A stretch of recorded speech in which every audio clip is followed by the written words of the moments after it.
monde, bienvenue avec moi. Allez, je vous l'avais promis, on va s'attaquer à ce qui va se passer en 2027. On va aller se projeter vers le 15 avril. Alors bien sûr, qu'est-ce qui se passe à ce moment-là? Les élections présidentielles en France. Avec tout ce qui nous tombe dessus, ce qui nous arrive encore, ça va être chaud, chaud.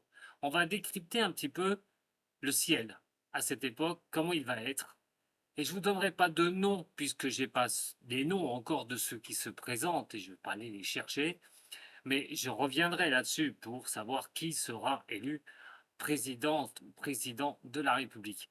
Mais il est clair qu'on va un peu décortiquer le ciel et voir, allez, de quel signe pourrait être le futur dirigeant de la France, ou la future dirigeante. Le signe, l'ascendant, on va voir un petit peu tout ça. Et dans la deuxième partie, juste après, comment va se passer, quelle énergie sera développée donc dans ces élections présidentielles. Et vous allez voir qu'il risque bien y avoir de sacrés passes d'armes. En tout cas, c'est tout de suite avec moi de Moyens.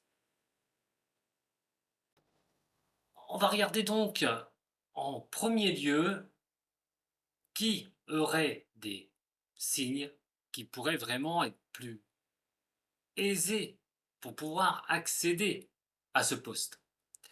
Alors on remarque sur ce thème événementiel du 15-4-2027 énormément de planètes dans les signes de feu, qui sont bien sûr le lion et le bélier. Alors comme on dit, quand c'est favorable au signe de feu, c'est favorable au signe d'air. Néanmoins, il faut compter les oppositions. L'opposition du bélier est la balance. L'opposition du lion est le verseau. Et donc, qu'est-ce qu'on pourrait avoir comme signe astral, donc signe solaire, ascendant, lunaire? Bien sûr, on ne compte pas que là-dessus, puisqu'il y a aussi la position des planètes au moment du thème de naissance et aussi les maisons. Mais on va commencer par les signes. C'est vrai que ceux qui auront des signes d'air et des signes de feu seront avantagés. Mars est dans le signe des lions, ainsi que Jupiter est le nœud nord. Enfin, le nœud sud, excusez-moi. Alors, tout ça se combinait, Mars dans un signe de feu, qui est favorable aussi au signe des béliers, puisqu'il est un signe de feu, et c'est sa planète au bélier, va donner cette possibilité de pouvoir accéder à des choses assez intéressantes au niveau de l'énergie,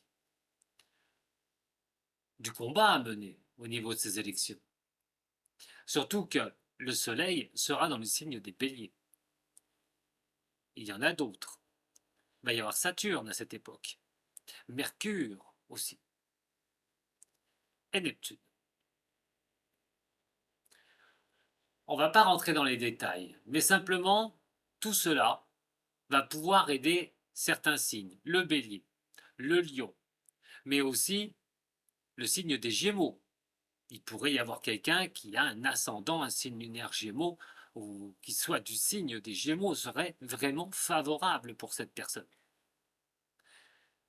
Moins pour les signes des Verseaux, puisque l'opposition avec le lion, et moins aussi pour le signe de la Balance, malgré que ça ne fait pas beaucoup de résistance, de différence. C'est la seule chose qu'on regarde là-dessus. C'est vrai que sur ce thème, on peut s'apparenter à plus les personnes qui se présenteront au poste de présidence auront des signes d'air ou des signes de feu, plus ils auront des chances par le ciel d'avoir des positions qui puissent les faire avancer dans ce sens. Alors je ne parle pas, bien sûr, pour l'instant des signes de terre et des signes d'eau. Il y en a qui vont être de ce signe-là. Ce sera ni bon, ni mauvais, et ni de grands coups de chance, j'ai envie de dire. Il faudra aller au combat pour ces signes-là. Alors, C'est la première des positions. La deuxième des positions, c'est que les signes de terre ou les signes d'eau, il faudra aller voir les thèmes de naissance de chaque candidat, s'ils ont ces signes-là. Parce que la position des planètes dans leur thème de naissance, imaginons que quelqu'un soit taureau, ascendant capricorne, et énormément de planètes dans des signes d'air et des signes de feu, cette personne aura aussi un avantage crucial. Alors, bien sûr, je n'ai pas encore les noms des personnes, et puis cette vidéo n'est pas faite pour faire une propagande politique ou quoi que ce soit. C'est simplement pour se rendre compte qui sera avantagé ou non. On voit Mars dans le Lion, le signe qui a un ego surdimensionné, qui a besoin de se montrer, qui aime bien être remarqué. Mars va donner cette impulsion. C'est le signe de la création aussi, le signe des lions. Surtout que on voit que Jupiter sera dans le coin. De coup de chance qui sera là. Il y aura la Lune aussi. Alors on a des conjonctions, on a plusieurs conjonctions. Hein. Lune, Jupiter, le nœud sud. Et donc, il va falloir voir ce que ça va donner à cette époque-là. Mais c'est vrai que si quelqu'un est lion, alors aura vraiment cette capacité d'avancer, de se créer sa chance et surtout de, de s'écouter un petit peu. L'opposition est en Verseau, et pas des moindres. On va noter deux choses dans le Verseau. Pluton, la planète de destruction et de régénération, avec le nœud nord. Alors le nœud nord dans le Verseau, c'est vers quoi on doit tendre. Et dans ce cas-là, les politiques devront tendre sur la population, devront faire les choses pour la population.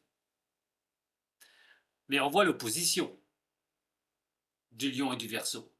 Attention, ce qui va nous mener maintenant à l'ambiance au niveau de ces élections de 2027. Dans ces élections en 2027, pour voir un petit peu l'énergie va être de feu, bien sûr, passionnée, mais aussi de combat, de choses à mener. On voit, hein, effectivement, on a beaucoup de liens entre le lion et le bélier, entre les planètes qui y sont, la communication qui est en bélier, Saturne, prendre son temps de construction, Neptune, lever un petit peu le voile et ne pas être trop dans de l'imaginaire, mais plutôt dans l'action. Entre parenthèses, je pense que là, il y aura des choses qui toucheront beaucoup l'émotionnel. Et de Lion, je répète, Mars, le nœud sud, Jupiter. Ça va donner beaucoup de fougue, beaucoup d'action dans ces élections. Mais attention, je le répète, Pluton va être opposé à Mars. Et là, c'est le combat. Mais la transformation, Pluton, la transformation pour une régénération. Quand on a une opposition comme ça avec le Verseau, Mars-Pluton, on peut être dans un choc, dans une surprise, dans quelque chose qui peut aussi bien amener une chose nouvelle, mais heurter les populations, heurter la population. Le choc que ça va engendrer, puisqu'on a cette opposition Lion-Verseau. Vers quoi on doit tendre, c'est vers le peuple. C'est le peuple Verseau, la maison du peuple, c'est le Verseau. Des relations, des électeurs, tout bonnement. Et ça paraîtrait à un choc. Quelque chose qu'on ne s'attend pas. Ou quelque chose qu'on s'attend, mais à un moment donné, on va être complètement pris peut-être de panique, de doute, de crainte. Parce que cette opposition, c'est peut-être un mécontentement, tout bonnement. Mais ça peut passer à l'affrontement. L'affrontement de quoi? Dans les rues. On peut être déjà sur un soulèvement de certaines personnes suite à ces élections. Les gens qui ne veulent pas de ce que le signe, par exemple, du lion voudrait leur faire passer si la personne est du signe du lion. Mais dans le lion, le nœud lunaire sud veut dire de lâcher les choses, Lâcher quoi? L'ego, de vouloir la supériorité sur le peuple, de faire les choses au détriment du peuple pour se nourrir soi-même de son contentement personnel. Malgré tout ça vient rajouter aussi au bélier. Mais le bélier, lui, a un lien favorable avec le signe du Verseau. Neptune, Mercure, je le rappelle, avec Pluton en Verseau. La discussion, mais le flou, lever le voile, ce qui sera vraiment important, mais aussi la communication pour ne pas rester dans des rêves ou dans de l'imaginaire. Une grosse transformation pourrait arriver sur 2027. Et quand je dis grosse, le mot est faible. La lune noire n'est pas bien loin, elle sera en Capricorne. C'est ce qu'on ne veut pas montrer, c'est ce qu'on ne veut pas voir, c'est ce qu'on ne veut pas mettre en avant, dans un signe qui représente la carrière, l'argent, le social tout bonnement. L'argent plus le social. L'importance d'avoir une place. Alors ça va surtout toucher les signes de terre, mais la position de la lune noire n'est pas bien loin du Verseau. Ce qu'on refuse d'admettre. Attention. On retrouvera, comme je vous ai parlé tout à l'heure, dans le signe des Gémeaux, certaines planètes. Et celle qui va arriver, bien sûr, dans le signe des Gémeaux, d'ici là, sera Uranus. Allez de l'avant, tout bonnement. C'est de foncer. C'est vraiment d'aller vers le progrès, vers les avancées personnelles. Très bon pour le Gémeaux, bien sûr. Mais ce n'est pas là la question. La question, c'est que le Gémeaux a un lien favorable avec le Lion. C'est de faire progresser les choses.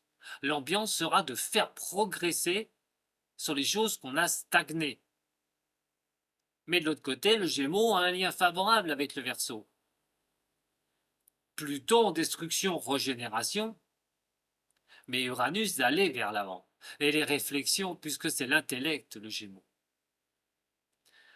Alors, a priori, ça peut apporter pas mal de tension. Passionné, comme je vous dis, mais aussi attention à ce qui pourrait se passer avec le peuple lors de ces élections présidentielles. Un changement est à venir, et ce ne sera pas un petit changement. Je pense que nous basculerons vers une nouvelle ère.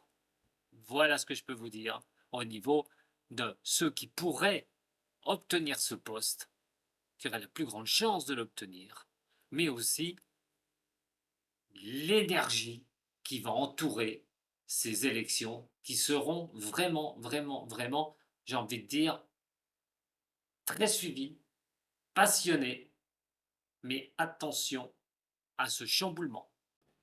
Je vous remercie beaucoup de m'avoir suivi. Bien sûr, je vous en reparlerai quand j'aurai tous les noms des candidats, candidates pour cette élection présidentielle et pour vous donner, pour moi, avant, qui sera au poste de la direction de la France, tout bonnement. À très bientôt avec moi de Voyance. Si vous avez besoin de moi, vous savez où me trouver. Et vous pouvez toujours aimer, liker cette vidéo. À très bientôt. Sato.